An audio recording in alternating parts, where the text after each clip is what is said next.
மனுஷனை நம்பலாமா? ஏன்னா கண்டுக்கவே மாட்றாரு அப்படின்னு சொல்லி ரொம்ப விரக்தியில் இருக்கக்கூடிய நடிகை வேறு ரூட் எடுக்கிறதுக்கு பிளான் பண்ணியிருக்காங்க. ஒரு தொழிலதிபர் கூட ஒரு நெருக்கமான ஒரு உறவு ஸ்டார்ட் ஆகிருக்கு.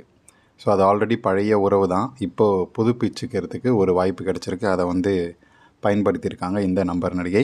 ஸோ என்ன விஷயம் அப்படின்றத இந்த வீடியோவில் பார்க்க போகிறோம். வீடியோக்கு போகிறதுக்கு முன்னாடி நீங்களும் நம்ம சேனல் சப்ஸ்கிரைப் பண்ணலாம், சப்ஸ்கிரைப் பண்ணிக்கோங்க. அந்த பெல் பட்டனையும் ப்ரெஸ் பண்ணிக்கோங்க. ஸோ நம்ம சேனலில் போஸ்ட் பண்ணுற இந்த வீடியோஸை மிஸ் பண்ணாமல் இருப்பீங்க.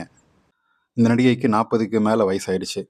நிறைய காதல் தோல்விகள், நிறைய சர்ச்சைகள், ஏகப்பட்ட கான்ட்ரவர்சியில் இந்த நடிகை இருக்காங்க. ஏன் கல்யாணம் வரைக்கும் கூட போய் அதுக்கு முன்னாடி பழைய ஆளுங்க கூட செஞ்ச சில சில்மிஷ வேலைகளால் அந்த கல்யாணம் நின்று போச்சு அப்படின்னு சொல்லுவாங்க. ஸோ அந்தளவுக்கு ஏகப்பட்ட கான்ட்ரவர்ஷியல், ஏகப்பட்ட நிறைய கவர்ச்சியும் காட்டியிருக்கிறாங்க. கல்யாணமான நடிகர் கூட லிவ் இன் ரேஞ்சுக்கு போய் அந்த மாதிரி சில காசிப்ஸ், ஏகப்பட்ட காசிப்ஸ், ஏகப்பட்ட கவர்ச்சி.